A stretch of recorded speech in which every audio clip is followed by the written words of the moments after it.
Hello everyone, very warm welcome to all of you.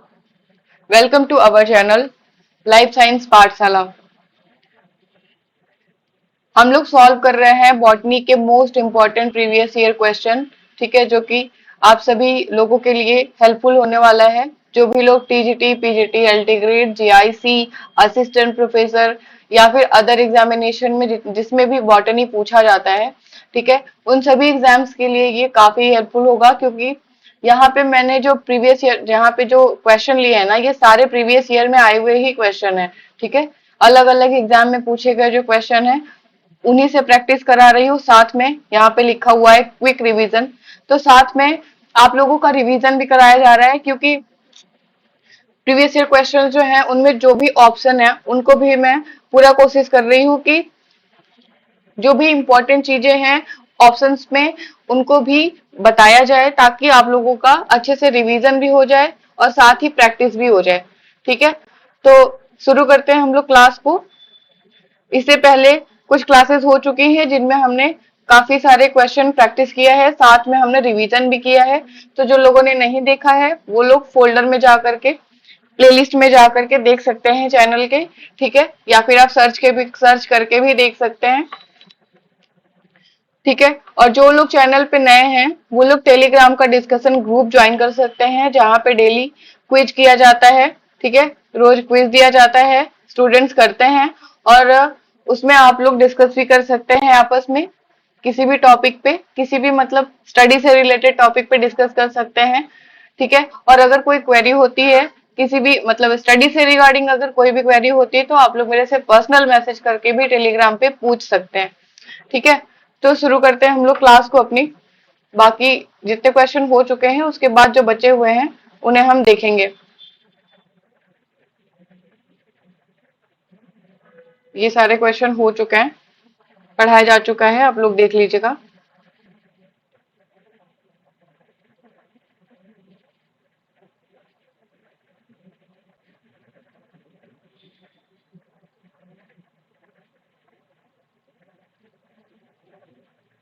ठीक है, यहां से करना था हमें।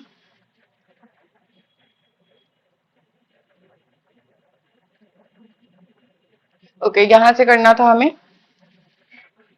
चलिए शुरू करें। पहला क्वेश्चन देखिए, the longest phase of meiosis is. Meiosis की लॉन्गेस्ट फेज कौन सी है हमें बताना है।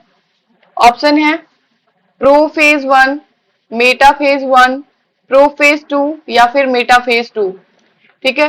तो सबसे पहले थोड़ा सा मेयोसिस के बारे में जान लेते हैं। मेयोसिस जो है इसको रिडक्शन डिवीजन भी कहा जाता है, ठीक है, रिडक्शन डिवीजन। क्यों रिडक्शन डिवीजन क्यों कहते हैं? क्योंकि यहाँ पे जब एक मदर सेल से, है ना, ये मदर सेल है, जब इसमें मेयोसिस होगा, है ना, तो उसके बाद जो है दो राउंड में, मान लीजिए ये सेल है जिसमें मेयोसिस हो रही है ना, तो मेयोसिस जो है दो राउंड में कंप्लीट होती है। एक बार चलता है मेयोसिस, मेयोसिस मेयोसिस वन, ठीक है, जिससे कि एक सेल जो है दो सेल में डिवाइड होती है, दो सेल में डिवाइड होती है, ठीक है, दो डॉटर सेल बनी। उसके बाद जो है, उसके बाद again second round of meiosis होता है, मेयोसिस टू, मेयोसिस टू, ठीक है, जिसके बाद इस एक सेल से भी दो सेल बनती हैं,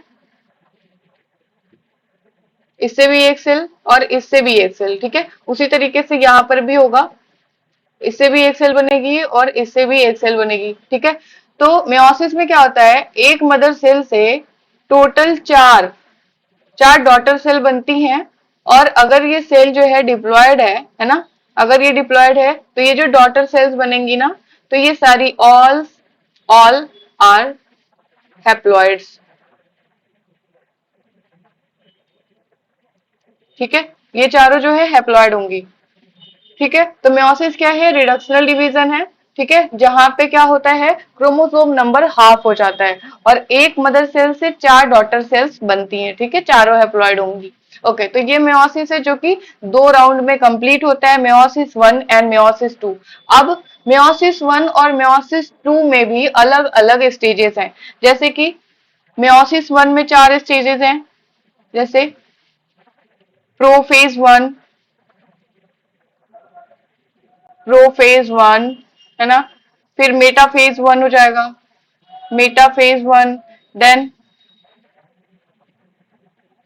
एनाफेज वन, एनाफेज, है ना। उसके बाद आ जाएगा हमारा telophase, telophase one, and then finally cytokinesis हो जाती है, ठीक है। फिर जो है साइटोकाइनेसिस होती है, साइटोकाइनेसिस हो जाएगी, है ना। साइटोकाइनेसिस हो जाएगी जिससे क्या होगा कि एक सेल अब दो सेल में डिवाइड कर जाएगी, ठीक है। यहाँ पे साइटोकाइनेसिस के बाद दो सेल बन जाएंगी। उसके बाद second round of meiosis start होगा, तो वहां पे क्या हो जाएगा, ये प्रोफेज टू हो जाएगा मेयोसिस टू में, फिर मेटाफेज टू होगा, देन एनाफेज टू होगा, ठीक है, एनाफेज टू होगा, फिर telophase two, and then finally cytokinesis again, and then हमें जो है चार हैप्लॉइड सेल्स मिल जाती हैं। तो ये टोटल जो है ये मेयोसिस के स्टेजेस है अलग अलग। तो हमें बताना है कि मेयोसिस की सबसे लॉन्गेस्ट फेज कौन सी है। तो लॉन्गेस्ट फेज जो होती है ना वो होती है प्रोफेज वन, ठीक है, प्रोफेज वन। अब प्रोफेज वन क्यों होती है, अगर इसके बारे में भी हम थोड़ा सा डिस्कस कर लें तो ज्यादा बेटर होगा। प्रोफेज वन की अगर हम बात करें, प्रोफेज वन, ठीक है, प्रोफेज वन जो है ना अगेन इसको जो है पांच सब स्टेजेस में डिवाइड किया गया है। पहला है हमारा लेप्टोटीन, लेप्टोटीन, फिर है जाइगोटीन, जाइगोटीन, थर्ड सब स्टेज है हमारा पैकीटीन, फोर्थ है डिप्लोटीन, डिप्लोटीन, एंड फिफ्थ हो जाएगा हमारा, फिफ्थ क्या हो जाएगा, डाई काइनेसिस, ठीक है, डाइकाइनेसिस। तो ये पांच जो है प्रोफेज वन के अंदर पांच सब स्टेजेस भी देखने को मिलते हैं, ठीक है। तो इनमें जो है ये पांचों सब स्टेजेस को कंप्लीट होने में काफी समय लग जाता है, इसी वजह से प्रोफेज वन जो है ये लॉन्गेस्ट फेज माना जाता है, ठीक है। अब इसके अंदर भी अगर कुछ और मैं पॉइंट्स ऐड करना चाहूं तो पैकीटीन जो है काफी इंपॉर्टेंट सब स्टेज है, क्योंकि पैकीटीन में क्या होता है, पैकीटीन के अंदर जो है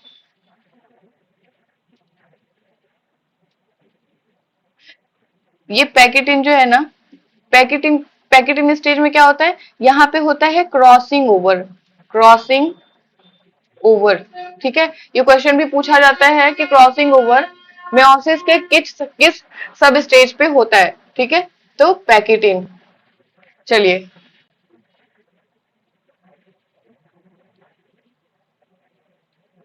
अगला क्वेश्चन है, विच ऑफ दीज, ये विजिबल नहीं होगा कलर, यही ठीक है। अच्छा, which of these is well preserved in fossil, fossils जो होते हैं उनमें सबसे ज्यादा अच्छे से प्रिजर्व कौन सी चीज होती है। ऑप्शन है हमारा पॉलन ग्रेन्स, एल्गी, फंजाई, या फिर नन ऑफ दिस, है ना। तो अगर आप फॉसिल की स्टडी करेंगे तो जो सबसे अच्छे से प्रिजर्व होने वाली चीज होती है ना प्लांट्स के केस में, वो होता है उसका पॉलन ग्रेन, ठीक है। पॉलन ग्रेन जो है ज्यादा सबसे ज्यादा अच्छे से प्रिजर्व होता है, मतलब डिग्रेड नहीं होता, ठीक है। चाहे जितना हजार साल पुराना प्लांट हो उसके पॉलन ग्रेन्स जो है डिग्रेड नहीं होते हैं, ठीक है।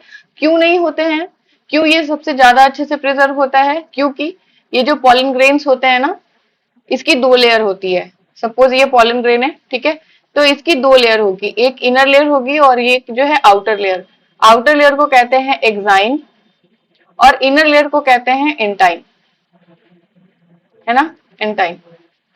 तो ये जो आउटर लेयर होती है, आउटर लेयर, इसी आउटर लेयर में एक प्रोटीन प्रेजेंट होती है जिसको कहते हैं स्पोरो, स्पोरोपोलेनिन, ठीक है। स्पोरोपोलेनिन बहुत इंपॉर्टेंट है, स्पोरोपोलेनिन। ये स्पोरोपोलेनिन जो होता है ना ये हाईली रेजिस्टेंट होता है, किसके लिए, हाई टेम्परेचर के लिए, है ना। कोई भी ऐसी फिजियोलॉजिकल एक्टिविटी होती है ना तो उन सब से ये जो है पॉलन ग्रेन को प्रोटेक्ट करने का काम करता है। मतलब चाहे जितना हाई से हाई टेम्परेचर, लो से लो टेम्परेचर दे लीजिए इसको, या फिर कोई भी माइक्रोबियल एक्टिविटी हो जाए, है ना, चाहे कुछ भी हो जाए, स्पोरोपोलेनिन जो है ये डिग्रेड नहीं होता है। ठीक है, ये डिग्रेड नहीं होता है, जिसकी वजह से जो पॉलन ग्रेन्स होते हैं ना, कई हजार साल तक ऐसे ही प्रिजर्व रहते हैं। ठीक है, पूरा प्लांट जो है सड़ जाएगा, खराब हो जाएगा, लेकिन उसका पॉलन ग्रेन जो है बहुत लंबे समय तक सरवाइव कर पाता है, प्रोटेक्टेड रहता है, due to the presence of this sporopollenin. Okay, चलिए नेक्स्ट है, the type of phyllotaxy in nerium species is. Nerium species की फाइलोटैक्सी जो होती है वो किस टाइप की होती है? ऑप्शन है डाइस्टिक्टस, सॉरी, डाइस्टाइकस, फिर है पेंटास्टाइकस, देन ऑक्टास्टाइकस, या फिर वोल्ट। तो नेरियम स्पीसीज जो होती है ना, उसकी अगर आप फाइलोटैक्सी, पहले तो फाइलोटैक्सी क्या होता है उसके बारे में बात कर लेते हैं। तो बेसिकली फाइलोटैक्सी जो है ना, ये लीफ का अरेंजमेंट है ना, arrangement arrangement of leaf on the stem, है ना। इसी को क्या कहा जाता है? इसी को कहा जाता है फाइलोटैक्सी। फाइलोटैक्सी, ठीक है, यही है फाइलोटैक्सी। अब फाइलोटैक्सी नेरियम की बतानी है हमें। तो नेरियम, अगर आपने नेरियम प्लांट देखा होगा तो वहां पे लीफ कैसी होती है? मान लीजिए कि ये स्टेम है, ये स्टेम है, ठीक है। इस स्टेम पे ना एक जगह होगा, ठीक है, नोड कह सकते हैं उसको, एक एक प्लेस होगा, और वहीं से जो है, वहीं से बहुत सारी लीव्स निकली होंगी। एक ही जगह से बहुत सारी लीव्स निकलती हैं ऐसे, इस तरीके से एक ही जगह से कई सारी लीव्स जो है इस तरीके से राउंड में इस तरीके से निकली होती हैं। ठीक है, फिर ये स्टेम आगे बढ़ा, फिर इधर ऐसे ही होगा, ऊपर जाके फिर इसी तरीके से राउंड में इस तरीके से निकली होंगी। तो इस तरीके का जो लीफ का अरेंजमेंट होता है ना, इसी को कहते हैं वोल्ड फाइलोटैक्सी। तो नेरियम में वोल्ड फाइलोटैक्सी देखने को मिलता है। ठीक है, उसके अलावा अदर भी टाइप की फाइलोटैक्सी होती है, जैसे कि सिंपली आपने देखा होगा किसी प्लांट में, तो उसमें आपको देखने को मिलेगा कि लीफ जो है, एक लीफ इधर से ऐसे निकली हुई है, तो उसके सामने से जस्ट उसके अपोजिट से ही दूसरी लीफ निकली है। फिर अगर थोड़ा और ऊपर देखेंगे तो फिर यहाँ पे ऐसे लीफ निकली है, उसके बाद ठीक उसके सामने से दूसरी लीफ निकली है ना। तो इस तरीके का जो अरेंजमेंट होता है, इस अरेंजमेंट को कहते हैं अपोजिट। ठीक है, ये अपोजिट अरेंजमेंट होता है। कुछ में अल्टरनेट भी होता है, जैसे कि मान लीजिए ये एक लीफ निकली है, तो दूसरी लीफ जो है उसके ऊपर से निकलेगी इधर से, उसके बाद तीसरी लीफ फिर इधर से निकलेगी, फिर चौथी लीफ जो है और ऊपर से इधर से निकलेगी, है ना। तो इस तरीके का अरेंजमेंट जो है ये अल्टरनेट होता है, अल्टरनेट। ठीक है, यहाँ पे लीव्स अल्टरनेट मैनर में निकल रही है, यहाँ पे एक दूसरे के अपोजिट है, और ये जो है वोल्ड कंडीशन है। ठीक है, तो ये फाइलोटैक्सी है। ठीक है, लीफ का अरेंजमेंट। ओके, अगला क्वेश्चन हमारा, द एंडोस्पर्म इज अ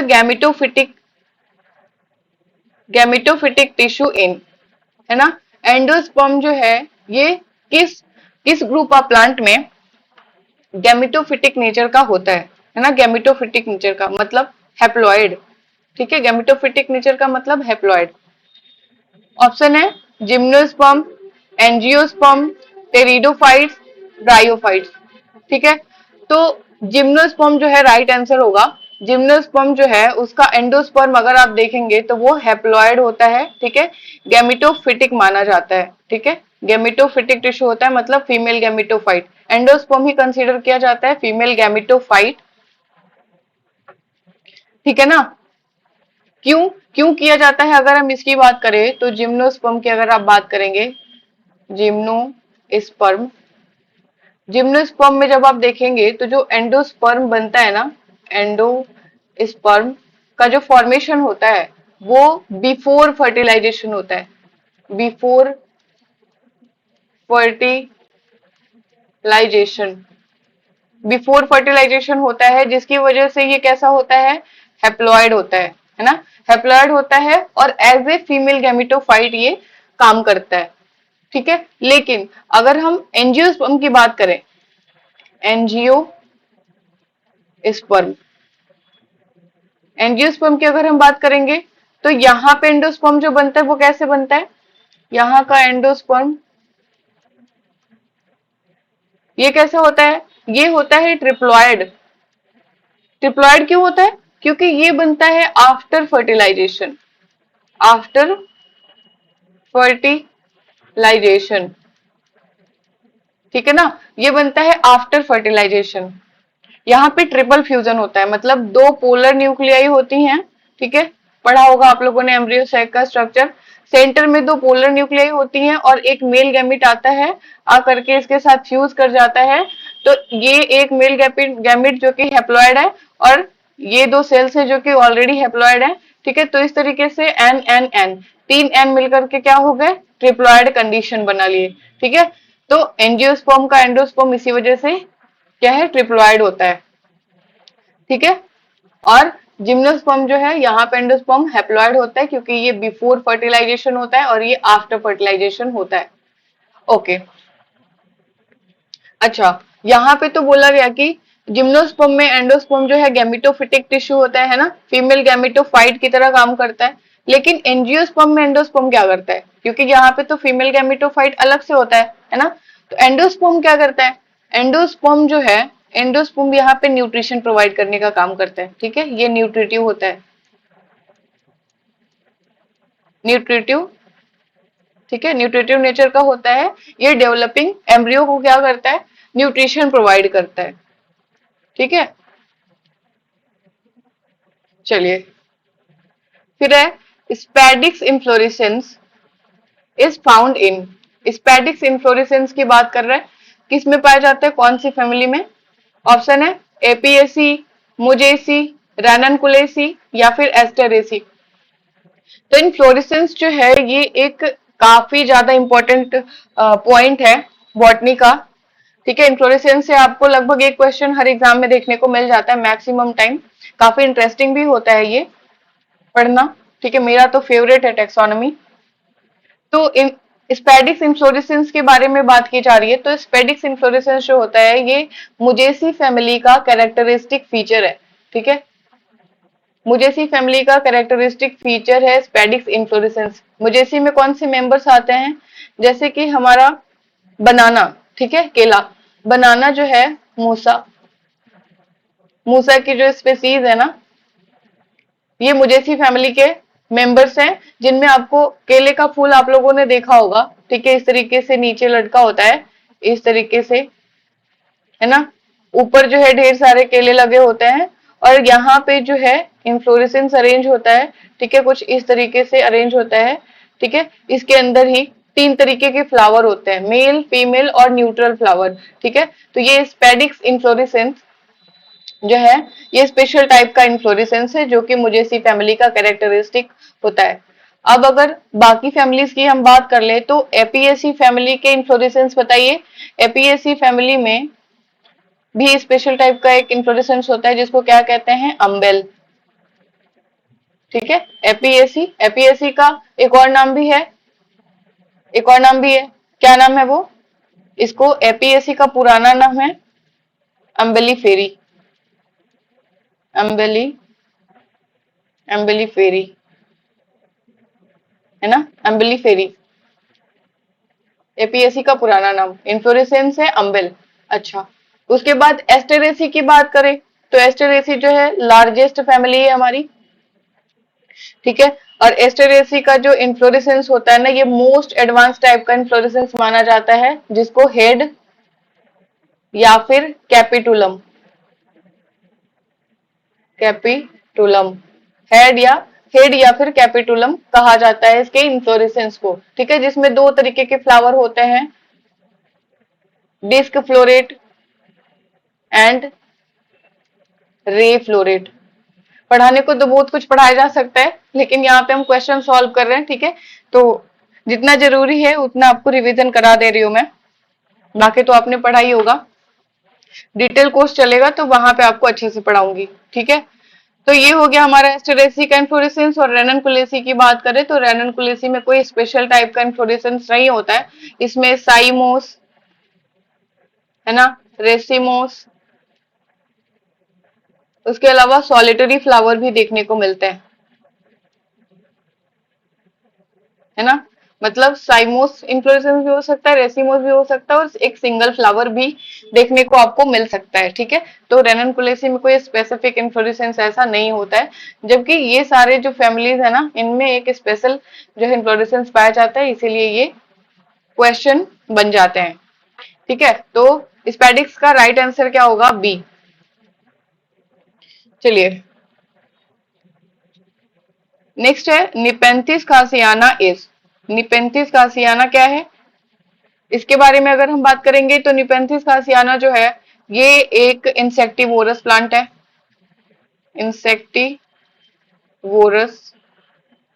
है ना, इंसेक्टिवोरस प्लांट है। इसको पीचो प्लांट भी कहते हैं,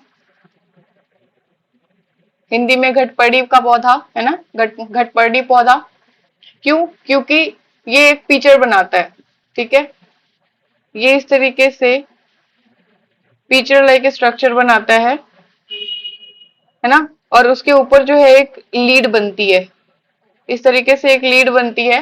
तो होता क्या है कि इंसेक्ट जब आ करके अगर इस पे बैठता है, अगर इस प्लांट के ऊपर जो है बैठता है, मान लीजिए यहाँ पे इंसेक्ट है जो आ करके बैठ गया, तो क्या होगा कि जैसे ही ये बैठेगा प्लांट सेंस करेगा उसको, और ये अपना लीड जो है क्लोज कर लेता है, ठीक है। लीड को क्लोज कर लेता है, जिसकी वजह से इंसेक्ट जो है इसके अंदर ट्रैप हो जाता है, ठीक है, ट्रैप हो जाता है। और ट्रैप होने की वजह से क्या होता है, उसके अंदर प्लांट जो है इसको निचोड़ लेता है, इसके सारे न्यूट्रिएंट्स जो है एब्जॉर्ब कर लेता है। उसके बाद ये लीड वापस से ओपन हो जाती है, एंड देन इंसेक्ट को बाहर फेंक दिया जाता है, ठीक है। तो इस वजह से निपेंथिस जो है ये एक इंसेक्टिवोरस प्लांट है। अब क्वेश्चन देखेंगे कि बोला क्या जा रहा है इसके बारे में। तो बोला जा रहा है कि निपेंथिस जो है ये, निपेंथिस एक प्राइमरी प्रोड्यूसर है एंड प्राइमरी कंज्यूमर है ना। फिर कहा जा रहा है कि ये एक सेकेंडरी प्रोड्यूसर है एंड सेकेंडरी कंज्यूमर है, या फिर ये primary carnivore and primary producer है, या फिर secondary carnivore and secondary producer है, ठीक है।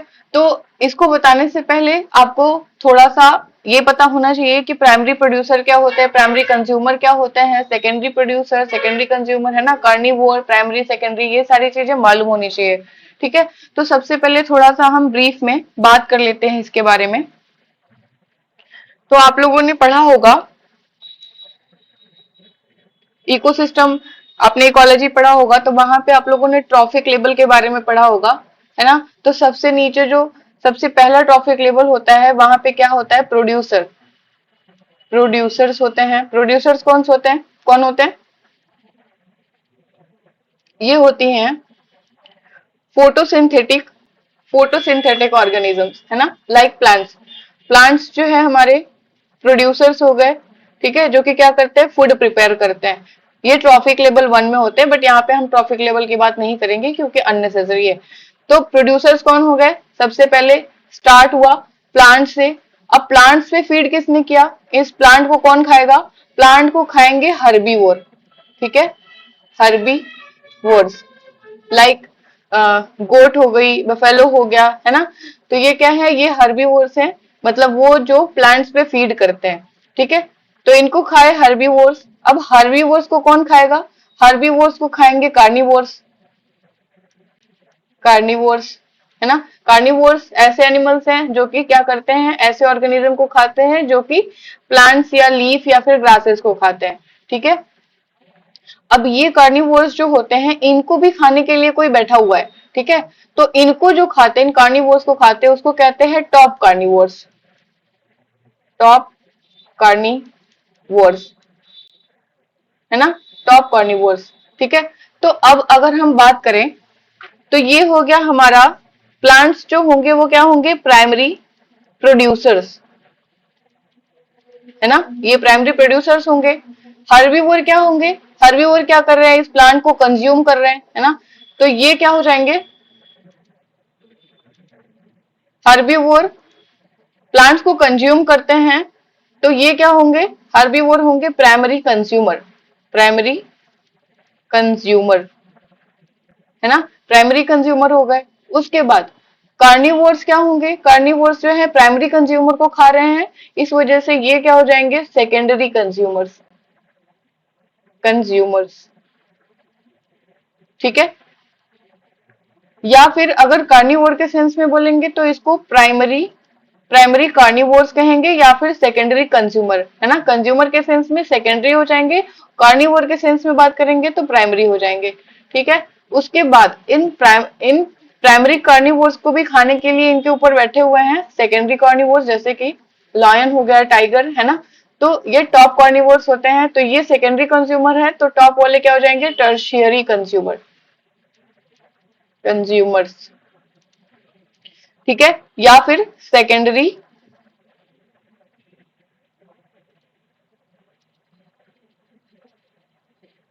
ठीक है, इनको कहेंगे हम टॉप कार्निवोर या टर्शरी कंज्यूमर या फिर सेकेंडरी कार्निवोर, ठीक है। ओके, तो अब ये चीजें आप समझ चुके हैं। अब हम बात करेंगे निपेंथिस की। तो निपेंथिस क्या है, ये एक प्लांट है ना, ये एक प्लांट है और ये एक इंसेक्टिवोरस भी प्लांट है। लेकिन ये इंसेक्ट को मारता क्यों है, केवल और केवल नाइट्रोजन के लिए, है ना। ये जो इंसेक्ट को किल करता है ये केवल और केवल नाइट्रोजन की कमी को फुलफिल करने के लिए, ठीक है। ये ऐसे सॉइल में ग्रो करता है जहाँ पे नाइट्रोजन की डेफिशिएंसी होती है ना, नाइट्रोजन नहीं होता है, जिसकी वजह से ये इंसेक्ट को मारता है और उससे न्यूट्रिएंट्स एब्जॉर्ब कर लेता है। मतलब बेसिकली क्या करते हैं, नाइट्रोजन को एब्जॉर्ब करता है और इसको जो है वापस से बाहर फेंक देता है, ठीक है।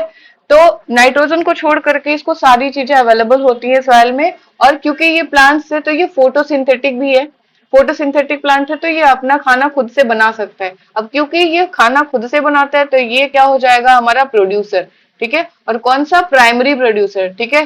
तो ऑप्शन देखिए, जहां पे भी प्राइमरी प्रोड्यूसर है, पहले में प्राइमरी प्रोड्यूसर है, ये हो सकता है, और इसमें सेकेंडरी प्रोड्यूसर है, ये नहीं होगा। और यहाँ पे क्या है, प्राइमरी प्रोड्यूसर इसमें भी है, ठीक है, ये भी हो सकता है। और ये इसमें जो है ये भी नहीं होगा क्योंकि यहाँ पे भी सेकेंडरी प्रोड्यूसर लिखा हुआ है, ठीक है। तो हमारा ऑप्शन बचता है दो, या तो पहला होगा या फिर तीसरा होगा, ठीक है। अब हम देखते हैं दूसरा ऑप्शन क्या कहा जा रहा है। पहला तो प्राइमरी प्रोड्यूसर है, ठीक है, सही बात है। दूसरा कहा जा रहा है कि ये प्राइमरी कंज्यूमर है। प्राइमरी कंज्यूमर कौन है, यहाँ पे देखिए, हर्बीवोर, ऐसे एनिमल्स या ऐसे ऑर्गेनिज्म जो प्लांट्स पे फीड करते हैं उनको कहते हैं हर्बीवोर या प्राइमरी कंज्यूमर, ठीक है। तो अब निपेंथिस क्या है, ये ऑलरेडी एक प्लांट है, तो ये क्या करेगा, ये खुद तो प्लांट पे फीड करेगा नहीं, इसको तो इंसेक्ट चाहिए होता है, ठीक है। इंसेक्ट क्या है, हर्बीवोर है ना, तो ये प्राइमरी कंज्यूमर तो नहीं होगा, है ना। तो इस वजह से हमारा ये ऑप्शन भी एलिमिनेट हो जाएगा, ठीक है। ये तो पहले से नहीं था और ये भी नहीं था, बचता है हमारा सी, ठीक है। सी, सी इज द राइट आंसर। क्यों, क्योंकि ये प्राइमरी प्रोड्यूसर तो था ही, है ना, फोटोसिंथेटिक होने की वजह से। लेकिन कहा जा रहा है कि ये प्राइमरी कार्निवोर भी है। प्राइमरी कार्निवोर क्यों, क्योंकि ये क्या कर रहा है, ये हर्बीवोर को खा रहा है ना। यहाँ पे निपेंथिस आएगा ट्रॉफिक लेवल में, ठीक है। हर्बीवोर को खाने वाला क्या हो गया, प्राइमरी कार्निवोर या फिर सेकेंडरी कंज्यूमर। तो यहाँ पे प्राइमरी कार्निवोर है, इस वजह से ये राइट आंसर होगा, ठीक है, समझ आया। चलिए नेक्स्ट है, Sariska tiger reserve is located in. Sariska tiger reserve किस स्टेट में प्रेजेंट है। ऑप्शन है वेस्ट बंगाल में, उड़ीसा में, असम में या फिर राजस्थान में। तो सरिस्का टाइगर रिजर्व जो है ये राजस्थान में प्रेजेंट है, ठीक है, राजस्थान में।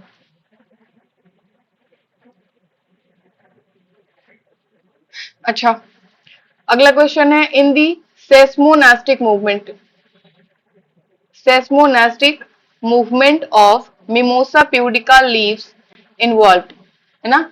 मिमोसा प्यूडिका के लीफ में जो सेस्मोनास्टिक मूवमेंट होता है वो क्यों होता है ना, उसमें क्या इन्वॉल्व होता है। ऑप्शन देखेंगे, ऑस्मोटिक प्रेशर की वजह से हो रहा है, या फिर टर्गर प्रेशर की वजह से होता है, या वॉल प्रेशर की वजह से, या फिर diffusion pressure deficit, that is DPD, ठीक है। क्यों होता है सेस्मोनास्टिक मूवमेंट। तो सेस्मोनास्टिक मूवमेंट जो है ना, इसको क्या कहते हैं, एक और नाम से जाना जाता है थिग्मो थिग्मोनास्टिक मूवमेंट। ठीक है, इसको थिग्मोनास्टिक या फिर सेस्मोदे या थिग्मोदे, आपको कंफ्यूज नहीं होना है, दोनों सेम ही है। ठीक है, टच के रिस्पॉन्स में मूवमेंट को थिग्मोनास्टिक मूवमेंट या सेस्मोनास्टिक मूवमेंट कहते हैं।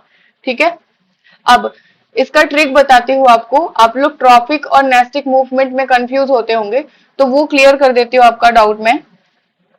ट्रिक क्या है कि नेस्टी, यहाँ पे क्या लिखा है, नेस्टिक मूवमेंट है ना, ये इसका प्रीफिक्स क्या है, नेस्टिक। तो नेस्टिक का मतलब क्या होता है, नेस्टिक का मतलब अगर आप समझेंगे तो ये जो है ये नॉन डायरेक्शनल मूवमेंट होता है, नॉन डायरेक्शनल मूवमेंट।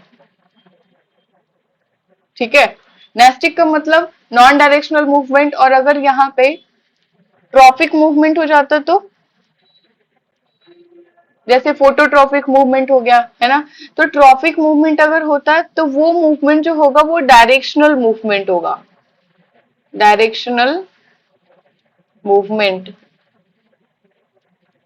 ठीक है, तो ये अंतर है। अगर नेस्टिक मूवमेंट आए तो क्या हो जाएगा, नेस्टिक मूवमेंट का मतलब हो जाएगा नॉन डायरेक्शनल और ट्रॉपिक का मतलब डायरेक्शनल मूवमेंट। तो मिमोसा प्यूडिका में लीफ का क्लोज होना जो है ये नॉन डायरेक्शनल मूवमेंट में आता है। ठीक है, मतलब कि आप लीफ के किसी भी हिस्से को छूइए, ठीक है, किसी भी हिस्से को या फिर किसी भी जगह पे आप छू दीजिए, अगर उसके पेटियोल को भी छुएंगे आप तो भी लीफ क्लोज हो जाएगी, है ना। एक पर्टिकुलर जहां छुआ वहीं पे नहीं होगी, बल्कि आप कहीं भी छू दीजिए लीफ क्लोज हो जाएगी, वो सेंस के रिस्पॉन्स में। ठीक है, तो इस वजह से ये नेस्टिक मूवमेंट होता है। अब हम देखेंगे कि ऐसा क्या होता है जिसकी वजह से ये मूवमेंट देखने को मिलता है मिमोसा के लीफ में। तो ऑप्शन है हमारा यहाँ पे राइट, टर्गर प्रेशर। ठीक है, टर्गर प्रेशर जो है क्या होता है कि टर्गर प्रेशर इंक्रीज हो जाता है जैसे ही लीफ को टच किया जाता है। ठीक है, लीफ को जैसे ही टच किया जाता है वैसे ही पेटियोल में टर्गर प्रेशर बढ़ जाता है, जिसकी वजह से लीफ जो है ना ये क्लोज हो जाती है। ठीक है, लीफ क्लोज हो जाती है, जिसको सेस्मोनास्टिक या थिग्मोनास्टिक मूवमेंट कहते हैं। ओके, अब bryophyte differs from pteridophyte in, bryophyte pteridophyte से डिफरेंट क्यों है ना, ऐसा क्या है जिसकी वजह से ब्रायोफाइटा को डिफर किया गया है, यहाँ पे गिवन ऑप्शन है उनमें से हमें चूज करना है। ऑप्शन है हमारा आर्चिगोनिया की वजह से, फिर है लैक ऑफ वेस्कुलर टिश्यू की वजह से, या फिर इंडिपेंडेंट गैमेटोफाइट, या फिर इनमें से कोई भी नहीं। ठीक है, तो ब्रायोफाइटा अगर हम ऑप्शन देखें तो आर्चिगोनिया जो है ब्रायोफाइटा से ही स्टार्ट होता है ना, तो ब्रायोफाइट में भी होता है और टेरिडोफाइट में भी होता है, तो ये ऑप्शन हमारा नहीं होगा। उसके बाद इंडिपेंडेंट गैमेटोफाइट की अगर हम बात करें तो ब्रायोफाइट का भी गैमेटोफाइट इंडिपेंडेंट होता है ना, और फोटोसिंथेटिक होता है जिसकी वजह से इंडिपेंडेंट होता है, और सेम टेरिडोफाइट के साथ भी होता है, तो ये ऑप्शन भी नहीं होगा हमारा। ठीक है, बचता है second option, lack of vascular tissue. Yes, यही होगा राइट आंसर। क्यों, क्योंकि ब्रायोफाइटा में कोई भी वेस्कुलर टिश्यू देखने को, वेस्कुलर बंडल जो है नहीं पाया जाता है, एब्सेंट होता है ना, लाइक एल्गी, पंजाई एंड ब्रायो, है ना, ब्रायो, ये तीनों ही क्या है, थैलोफाइटा है। ठीक है, और इनमें जो है या फिर इनको ए ट्रैकियोफाइटा भी कहा जाता है। ए ट्रैकियोफाइटा का मतलब होता है ऐसे प्लांट्स जिनमें वैस्कुलर बंडल एब्सेंट होता है, उनको ए ट्रैकियोफाइट्स में रखा गया है। ठीक है, तो ब्रायोफाइट, एल्गी और फंजाई ये तीनों ए ट्रैकिएटा हैं, मतलब विदाउट वैस्कुलर टिश्यू, और टेरिडोफाइट से लेकर के जिम्नो, एंजियो, ये सारे जो हैं ये ट्रैकियोफाइट्स के मेंबर है, मतलब इनमें वैस्कुलर बंडल जो है प्रेजेंट होता है। ठीक है, तो यही डिफरेंस है बेसिकली ब्रायोफाइटा और टेरिडोफाइटा में, तो राइट आंसर होगा हमारा बी। फिर है which of the following is called jokers of the microbiological park, microbiological park या फिर प्लांट किंगडम का जोकर जोकर किसको कहा जाता है। ऑप्शन है बैक्टीरिया को, वायरस को, माइकोप्लाज्मा को, या फिर साइनोबैक्टीरिया को। तो क्या होगा राइट आंसर, माइकोप्लाज्मा। ठीक है, माइकोप्लाज्मा को jokers of the plant kingdom कहा जाता है। क्यों, क्योंकि माइकोप्लाज्मा जो होता है ना ये प्लियोमॉर्फिक नेचर का होता है, प्लियोमॉर्फिक। अब इसका क्या मतलब होता है, प्लियोमॉर्फिक नेचर होता है इसका, इसका मतलब होता है कि इसकी कोई डेफिनिट, मतलब कि नो डेफिनिट शेप, है ना, इसका कोई डेफिनिट शेप नहीं होता। माइकोप्लाज्मा का कोई डेफिनेट शेप नहीं होता। क्यों नहीं होता? क्योंकि यहाँ पे सेल वॉल जो है ना, माइकोप्लाज्मा में सेल वॉल एब्सेंट होती है ना, सेल वॉल नहीं होती। सेल वॉल क्या काम करता है? सेल वॉल जो है रिजिड होता है, जिसकी वजह से क्या करता है, किसी भी सेल के शेप को फिक्स करके रखता है, ठीक है, उसके शेप को मेंटेन करके रखता है।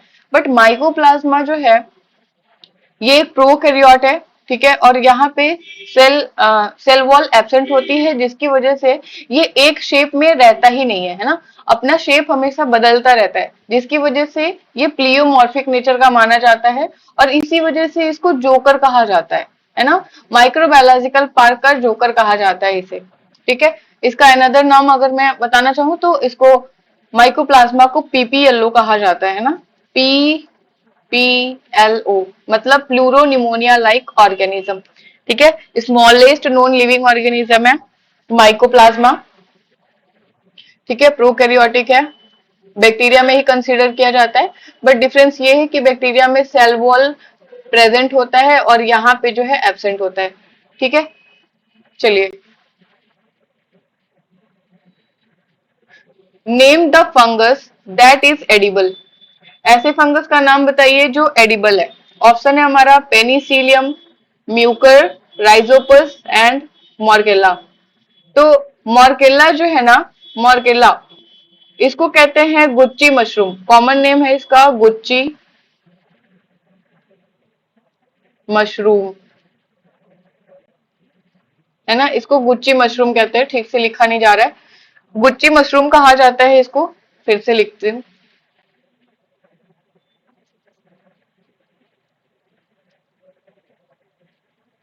क्या कहते हैं इसको, गुच्ची मशरूम, है ना, गुच्ची मशरूम। मॉर्केला किस फाइलम से बिलोंग करता है? तो ये बिलोंग करता है एस्कोमाइसिटीज, माइसिटीज, है ना, सैक पंचाई, है ना। एस्कोमाइसिटीज फाइलम का मेंबर है मॉर्केला, जो कि एडिबल होता है और इसे गुच्ची मशरूम के नाम से जाना जाता है। अदर ऑप्शन की अगर हम बात करें तो पेनिसिलियम जो है ना, ये भी एस्को का ही मेंबर है, एस्कोमाइसिटीज का ही मेंबर है।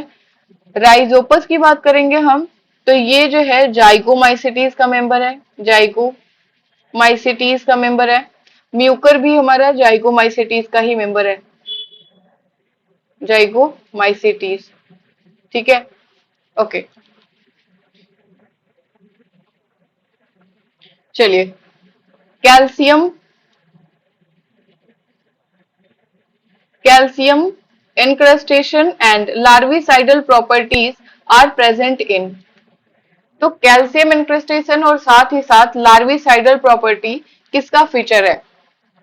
ऑप्शन है कैरा का, ऑसिलेटोरिया का, डाइएटम्स का, या फिर कॉलेरपा का, ठीक है।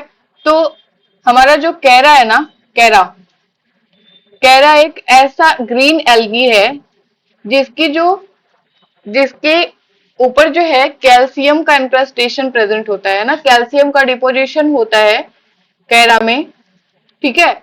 और साथ ही साथ कैरा जो है ये लार्विसाइडल प्रॉपर्टी रखता है, मतलब क्योंकि ये वाटर में रहता है ना, तो वाटर में ही मॉस्किटो के लार्वा भी ग्रो कर रहे होते हैं, ठीक है। तो ये क्या करता है, कैरा अगर वाटर में है तो ये क्या करेगा, मॉस्किटो के लार्वा को किल कर देता है, ठीक है, किल कर देता है। इसकी वजह से ये लार्विसाइडल प्रॉपर्टी रखता है, ठीक है। तो कैरा क्या हो जाएगा, राइट आंसर हो जाएगा।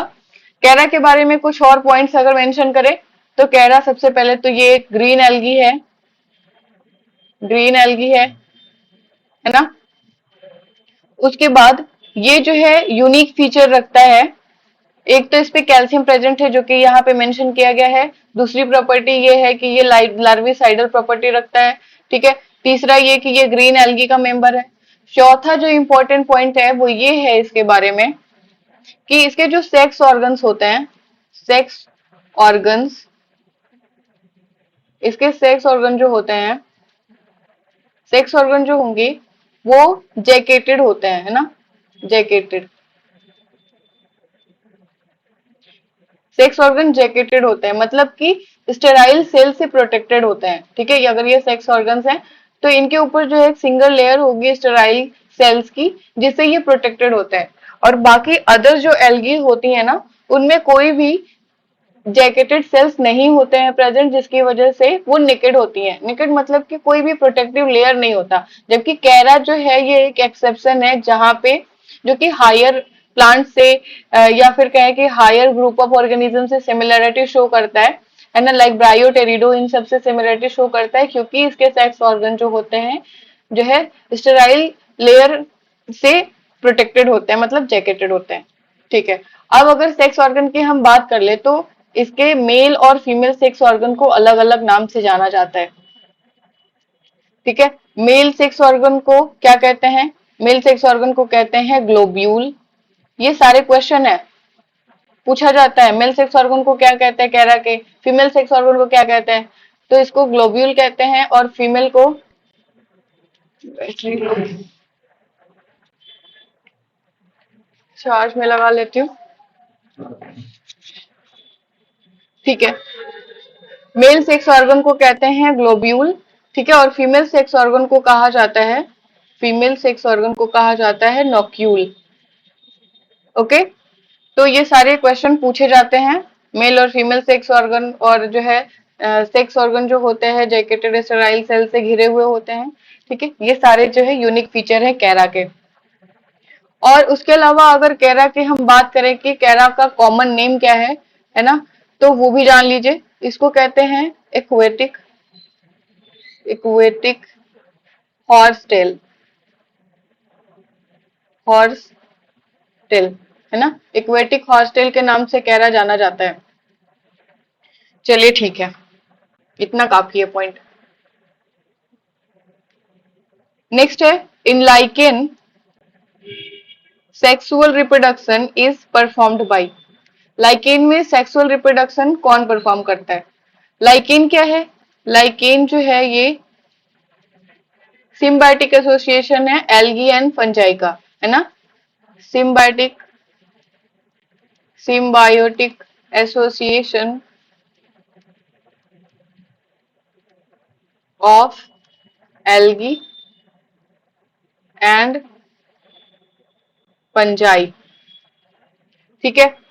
तो अब क्योंकि एल्गे और फंजाई एक दूसरे के साथ एसोसिएटेड फॉर्म में रहते हैं, तो पूछा जा रहा है कि लाइकेन में सेक्सुअल रिप्रोडक्शन कौन परफॉर्म करता है ना, एल्गी करता है या फंजाई करता है या फिर दोनों करता है, ठीक है। तो अगर हम वेजिटेटिव और ए सेक्सुअल रिप्रोडक्शन की बात करेंगे तो लाइकेन के अंदर वेजिटेटिव और ए sexual, vegetative and A sexual reproduction अगर लाइकेन के हम देखेंगे ना, तो ये जो है एल्गी और फंजाई दोनों मिलके करते हैं, है ना। एल्गी टाइप का भी होता है, एल्गी एंड फंजाई दोनों ही पार्टिसिपेट करते हैं वेजिटेटिव और एसेक्सुअल रिप्रोडक्शन में। लेकिन जब बात आती है सेक्सुअल रिप्रोडक्शन की, सेक्सुअल रिप्रोडक्शन की अगर बात की जाएगी लाइकेन में, तो वो फंजाई कहता है ना कि केवल मैं करूंगा, तुम शांति से बैठो और खाना बनाओ, है ना। क्योंकि एल्गी क्या करता है, फूड प्रोवाइड करता है, क्योंकि फोटोसिंथेटिक होता है, फोटोसिंथेसिस करके खाना बनाता है, ठीक है। तो फंजाई क्या करेगा, सेक्सुअल रिप्रोडक्शन केवल और केवल फंजाई के द्वारा होता है, ठीक है। तो राइट आंसर क्या होगा, ए। चलिए, okay, thank you so much guys for watching this video. मिलेंगे फिर से ऐसे ही most important previous year question के साथ में, और साथ ही हम लोग अच्छे से रिवीजन भी करेंगे ताकि एग्जाम तक आपका प्रिपरेशन अच्छे से हो जाए, ठीक है।